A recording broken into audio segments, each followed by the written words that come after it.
Las siguientes instituciones auspician este programa: ADE, Asociación Dirigentes de Empresa; Fundación de Altos Estudios en Ciencias Comerciales; UCES, la excelencia, un compromiso; Produces, Centro de Producción Integral Multimedia, Radio y Televisión. Vamos a tomar un café con Julio Ricardo, mi maestro inolvidable. Cuando me inicié en esto del periodismo, ya había descubierto que Julio era realmente especial, porque trabajaba en Radio Mitre y uno de los jefes, que era muy exigente, un hombre del periodismo, nos decía: Julio Ricardo hace todo bien, sale en pantalla y sabe conducir, sabe presentar un programa, comentar, hace todo bien. Al poco tiempo lo conocí y descubrí, Julio, que no solo era un gran periodista, sino un gran ser humano, uno de los más queridos. Ha sido muy generoso, es cuestión de afecto para entender tus palabras tan amables, tan cariñosas. Pero lo siento así, Julio, porque cuando lo conocí sabía que estaba ante un grandísimo periodista con el que tenía una oportunidad inmensa, enorme de poder trabajar y de aprender, pero la calidad humana superaba a ese gran periodista. Bueno, sos muy generoso, pero la profesión me interesó siempre mucho. Yo soy docente por profesión, sí. Y yo creo que los juegos, y el fútbol en particular, que es una pasión absolutamente imposible de medir, tal vez exagero, pero creo que no hay ninguna actividad del ser humano, ni religiosa, ni política, ni social, ni por cualquier razón, que provoque tanto apasionamiento como el fútbol, en el mundo entero, no es solamente entre nosotros. Entonces me interesaba el fenómeno del fútbol, por aquello del homo ludens, ¿no? De que el hombre deja de ser animal, se incorpora al mundo humano a través de lo lúdico, a través del juego. Por eso me interesaba tanto la profesión como una forma de difundir lo mejor que tiene el juego. Lamentablemente nos hemos encargado también de difundir lo peor. Es verdad. El no entender al otro.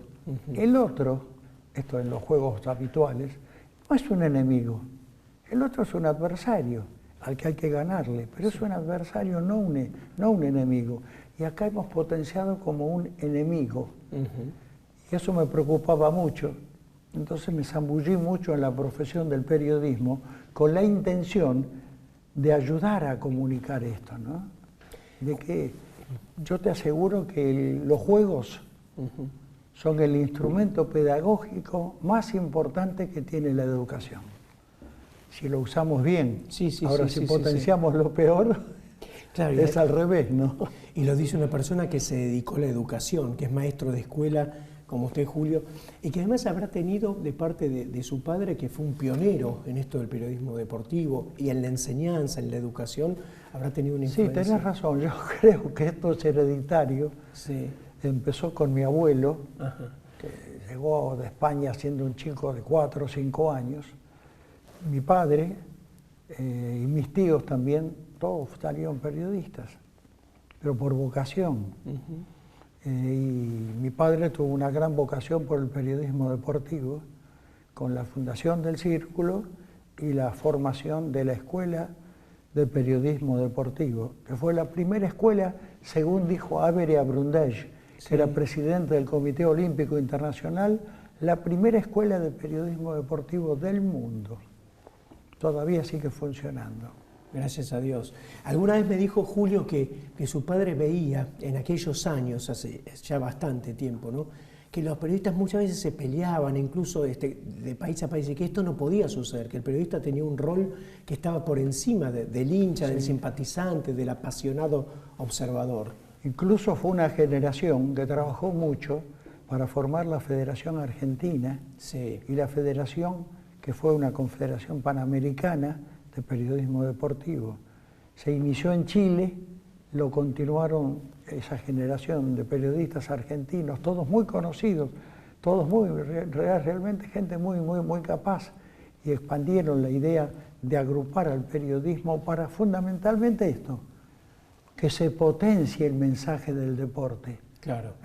Y que terminemos con la crueldad, con el odio, con el enfrentamiento entre la gente, sino al contrario, para agruparse, para sacar lo mejor de cada uno y en cada equipo saber trabajar en conjunto, no de manera individual. Y esto fue lo que me convocó vocacionalmente a la profesión. Tuvo éxito muy rápido, Julio, porque yo recuerdo que desde muy joven tuvo, quizás por esto que me decía mi jefe en aquella radio Mitre, ¿no? Abel Maloney, de un hombre que hacía todo bien, entonces le fue bien en la profesión. Sí, le tengo que agradecer a la profesión que me abrió los brazos rápidamente, ¿no? Y todavía creo que estamos ante la posibilidad de un camino que hay que recorrerlo desde lo lúdico, también desde otros ámbitos, pero del ámbito lúdico es tan trascendente, es tan apasionante. Por ejemplo, vamos a hablar del fútbol. Sí. No hay en ningún lugar del mundo donde no exista la pasión. No es solamente el observador, el que va como espectador a ver un espectáculo, sino que genera una pasión impresionante. Y las audiencias de televisión, ahora multiplicadas casi hasta el infinito en el mundo digital, están dando la prueba de esto, ¿no? Sí, sí, sí. Hoy conversás con cualquier chico y te habla del Manchester United, sí, del Barcelona, del Paris Saint-Germain, del Manchester City, te habla del marcador, del volante, del delantero, y lo mismo le ocurre a los europeos, a los africanos, a los asiáticos, hablando del fútbol sudamericano. Se ha potenciado en los últimos 15, 20 años de una manera, el mundo digital, ¿no? Claro. De una manera francamente impresionante. No hay que perder la oportunidad de difundir los elementos filosóficos del juego. Sin duda, porque esta globalización trajo esto, ¿no? El conocimiento profundo de todo el mundo, a veces no tan profundo, pero bueno, por lo menos el conocimiento del deporte y del deportista. Y entender, por ejemplo, van cambiando todas las formas, ¿no? El fútbol en el mundo entero ha incorporado el VAR. Sí. Que quede claro que con B corta, hay muchos que creen que es un VAR y lo utilizan como un elemento de justificación. Y no sé por qué hay una cosa reglamentaria fundamental en el reglamento del fútbol. El que decide es el árbitro. El VAR se ha inventado para que el árbitro tenga, si no tiene un ángulo perfecto para ver la jugada o si está tapado por un jugador, el VAR lo ayude a discriminar si la jugada fue infracción o no. Pero de ninguna manera, en ningún caso, decide el VAR. En ningún caso. El VAR le puede estar comunicando al árbitro por los auriculares, observamos que hay una falta, que hay mano, que está señalando en un tobillo, y él lo escucha o no, lo va a ver, y hace el gesto lo va a ver, y después decide. Pero el que resuelve es él. Sí, claro. El VAR no resuelve nada. Pero acá casi en el mundo entero, pero yo potencio lo que nos pasa a nosotros, los que pierden siempre le tienen que echar la culpa a alguien. Sí. Y el principal es el árbitro. Y ahora están contentos porque tienen el VAR, sin recordar el aspecto fundamental del reglamento. El árbitro es el que decide. Sin duda. Así que el VAR no tiene nada que ver. Y además uno tiene que entender esto, ¿no? Antes de hacer la pausa, que cuando uno acepta que haya un árbitro, yo dirijo un equipo, tengo un equipo, represento un equipo y usted, Julio, otro. Si aceptamos un árbitro, ya está. A partir de ahí no hay que llorar, no hay que, digamos, ponerlo de excusa, porque los dos tenemos un acuerdo tácito de que hay una tercera persona, que es el árbitro, que es el que va a impartir justicia ante las situaciones donde necesiten que haya una tercera, ¿no?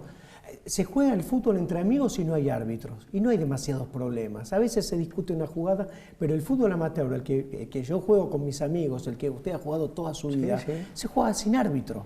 Cuando hay un árbitro, se protesta más que cuando no lo hay. Y esto me parece que también uno, por lo menos yo siento que tengo que insistir con esto, que no le echemos más la culpa al árbitro. Porque, Muy bien, sí, sí. porque además es un acuerdo, si nosotros aceptamos que el árbitro José Pérez nos dirija, a partir de ahí ya después no podemos llorar, lo hubiéramos dicho antes, Claro. ¿no? Aparte observa y hace un recorrido de memoria, inmediata o larga, Sí. que solamente los que pierden, Ah, sí. el que pierde le echa la culpa al árbitro. Sí. No conozco Es verdad. Mira, Nadie que gana. un solo, Sí. y no te exagero, Sí. aficionado, hincha, dirigente, jugador Sí. o director técnico que haya ganado y haya dicho, ganamos, no jugamos muy bien, pero el árbitro se equivocó mucho. Y esas equivocaciones hicieron posible nuestro triunfo.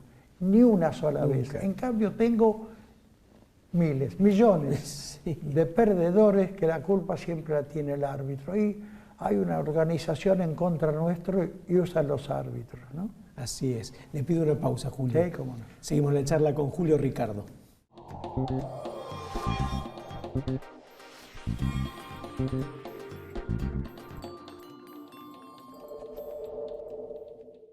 Posgrados UCES.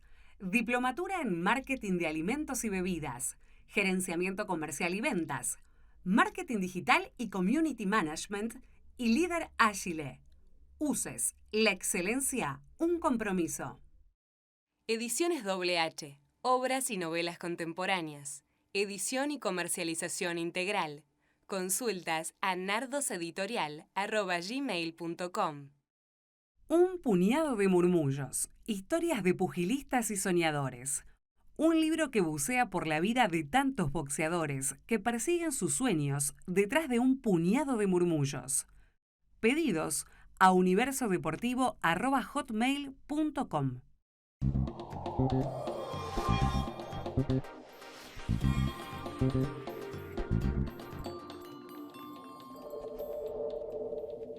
Seguimos compartiendo este café con Julio Ricardo. Me preguntaba si le ha pasado, y seguramente sí, por sus condiciones, Julio, por su formación, por su cultura, que algunas veces le habrán dicho, pero ¿cómo Julio, periodista deportivo con el enorme potencial que tiene? Porque a mí también me ha sucedido, y uno siente la necesidad de decir que uno es periodista deportivo, que es una profesión tan digna, tan importante como la de médico o como la de ingeniero, o tiene la importancia que cada uno le quiera dar, pero me parece que eso nos pasa, ¿no? Estoy seguro que a usted le ha pasado a lo largo de la vida, que le hayan dicho, Julio, puede ser, como si pudiera ser algo más importante. Sí, sí. Bueno, siempre pasa lo mismo, pero para mí es un orgullo ejercer la profesión de periodista y fundamentalmente, he hecho periodismo general, pero fundamentalmente el periodismo deportivo, ¿no? Por todas estas circunstancias que te estoy contando, por los elementos bárbaros que tiene para educar, para transmitir. Cuando los ingleses, que son los inventores del fútbol, y tiraban una frase en 1870, más o menos, 1890, que hoy todavía se usa. Esto ayuda a sacar al chico de la calle. Sí, claro. Hoy todavía se usa. Y ellos mismos, ya a finales del 1800, principios del 1800, no al final, principios, ya inventaron las reglas de juego. Los dirigentes comunes dijeron, bueno, qué bien, pero los pensadores, los inteligentes, los que sabían el fenómeno que es el fútbol, porque empezaron a incorporarle reglas para que el chico jugando aprendiera a vivir dentro de una sociedad con límites, sabiendo qué tal cosa está penada, qué tal cosa no se puede hacer. Y lograron su objetivo, y lo lograron. Uno cuando juega también se descubre cómo es, ¿no? Uno en el juego con la pelota o en el juego de cartas en general se ve al solidario, al generoso, al astuto, al zorro, al que por ahí hace alguna trampita, ¿no? Me da la sensación de que en el juego también se descubren cómo somos los seres humanos. Sí, hay una lectura que tendrían que hacer los que manejan los clubes de fútbol, fundamentalmente en divisiones inferiores, porque no hace falta ir a la profundidad del análisis psicológico. Observándolo jugar, uno determina, el especialista, ¿no?, ¿Qué tal es la condición de este chico? ¿Qué le hace falta? Si le hace falta más compañía, si le hace falta jugar más. Claro. Y en principio, la actitud frente al otro. Los japoneses lo hacen en alguno de sus juegos, cuando se sientan al Go, que es el juego nacional de Japón, cuando se sientan, hacen un gesto que no es formal. Te agradezco, porque te agradezco tu tiempo. Es lo que tendríamos que pensar aún en las cosas del fútbol. Te agradezco tu tiempo, porque sin tu tiempo yo no podría jugar. Absolutamente. Le agradezco al rival o al adversario que comparte el juego conmigo. Sin rival no hay partido, no hay juego. Si el otro no me presta su tiempo, exactamente, yo no puedo jugar. Julio, ¿cómo ve este fenómeno de los medios? Porque usted además es un hombre profundamente de medios y profundamente de televisión específicamente, que ha trabajado muchos años y ha visto, digamos, el nacimiento, el desarrollo, y hoy una televisión que es distinta a la que conoció desde sus orígenes, porque el streaming está muy en boga, porque se transmite por otras plataformas, ya la televisión está en los teléfonos, ¿no? ¿Cómo ve todo este desarrollo fenomenal? Es francamente impresionante, ¿eh? La caída de la audiencia de los canales históricos abiertos y de cable es impresionante, porque hay otras formas de comunicación, desde las redes sociales, los juegos y demás. Pero la caída del rating en los canales tradicionales es impresionante. Es una tan buena oportunidad para difundir lo mejor que tiene el juego. El juego es extraordinario.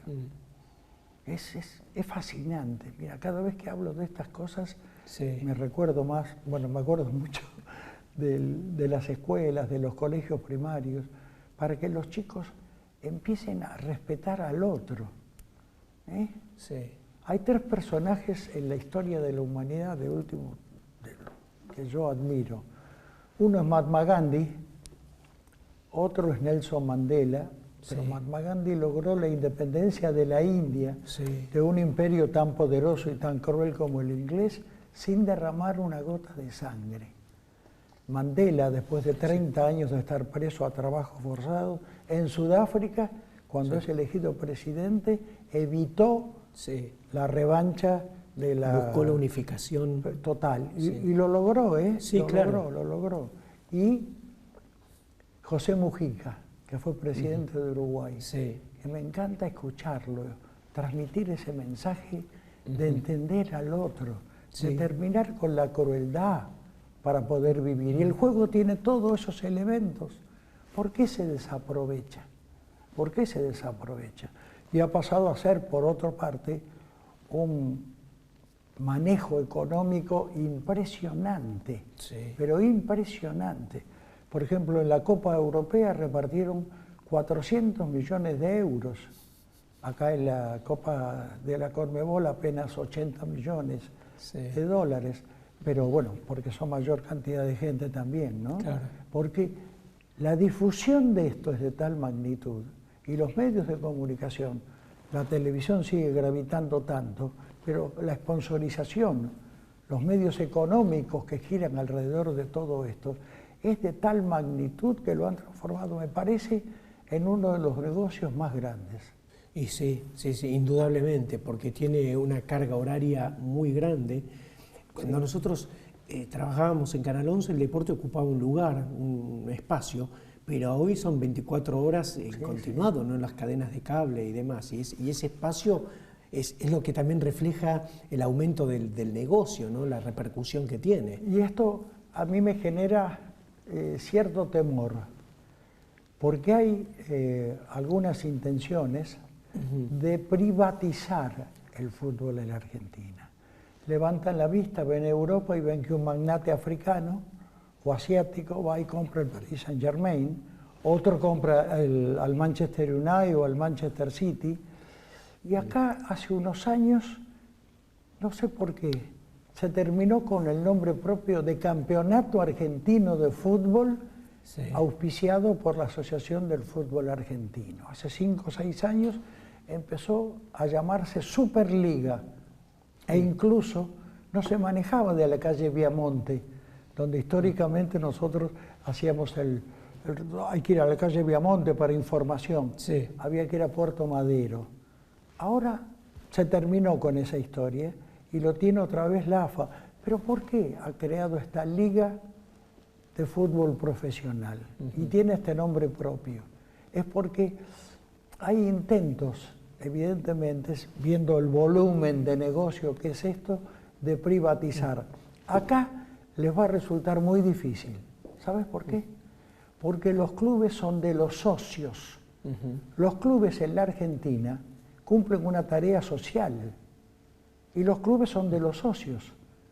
Sí. Tendrían que convocar a una asamblea de socios y que los socios votaran. De ninguna manera. Los clubes, desde el más pequeño, es un fenómeno extraordinario en la Argentina, hasta el más grande, tienen desarrollo de todos, por lo menos 30, entre 25 y 30 actividades, vóley, básquet, handball, lo que a vos se te ocurre.